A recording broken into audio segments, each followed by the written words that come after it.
ठीक है। अब यहाँ पे बोला गया है कि मैं अगर यहाँ से थोड़ा सा वॉक करूँ इसकी तरफ, लाइक 192 मीटर मैंने वॉक करा है ना, तो मेरा एंगल ऑफ एलिवेशन क्या हो जाता है, नए वाला हो जाता है, 3/4 होता है। इसको लेट कर लेते हैं हम अल्फा, अल्फा बीटा कुछ भी मान लो आप, अल्फा बीटा गामा, ठीक है। तो ये पॉइंट यहाँ पर आ जाता है, ठीक है।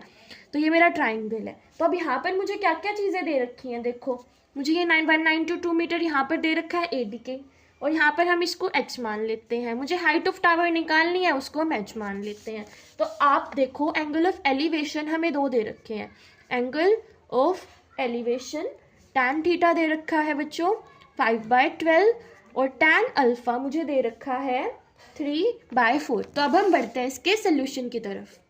तो बच्चों अब हम क्या करते हैं, एंगल मतलब ट्राइंगल्स को लेट कर लेते हैं। सबसे पहले हम ट्राइंगल देखेंगे, ये वाला कौन से वाला, ट्राइंगल DCB। तो अब देखो ट्राइंगल DCB में हमें tan अल्फा क्या होता है, h/x हो जाएगा, परपेंडिकुलर अपॉन बेस होता है ना, तो वो कितना दे रखा है 3/4, ठीक है। आप क्रॉस मल्टीप्लाई कर दो, h इज इक्वल्स टू कितना आ जाएगा 3x/4, ये मेरी आ गई h की वैल्यू। अब दूसरे वाला ट्राइंगल लेट करो, हम कौन सा करेंगे ACB। तो in triangle ACB tan theta क्या दे रखा है 5/12, तो किसके इक्वल है बच्चे वो, h अपॉन 192 प्लस x। मैंने 192 प्लस x क्यों लिया, क्योंकि बेस मेरा 192 और x दोनों है ना, तो ये सारा क्या हो जाएगा 192 प्लस x।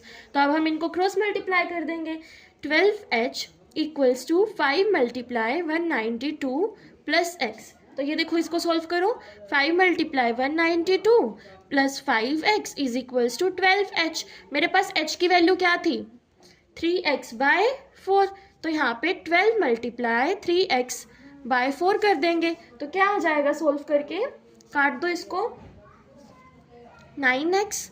अब यहाँ देखो 5 मल्टीप्लाई 192 प्लस 5x, तो यहाँ से 5x इधर ले आएंगे तो -5x हो गया, इक्वल्स टू 5 मल्टीप्लाई 192 बचा, तो ये 4x आ गया 5 मल्टीप्लाई 192। तो यहाँ से x की वैल्यू निकाल लो, 5 मल्टीप्लाई 192 डिवाइड बाय 4। अब इसको काट देते हैं 2 पे, ये 96 पे, ये फर्दर कट जाएगा 48 पे। 5 मल्टीप्लाई 48 कितना हो जाता है 240। तो बट ये मेरे पास x की वैल्यू आई है बच्चे, पर मुझे क्या निकालना है, हाइट ऑफ द टावर मतलब h निकालना है। तो h में हम x की वैल्यू पुट कर देंगे, हमारा आ जाएगा। तो इसको काट देते हैं 60 पे, 3 × 60 180 मीटर।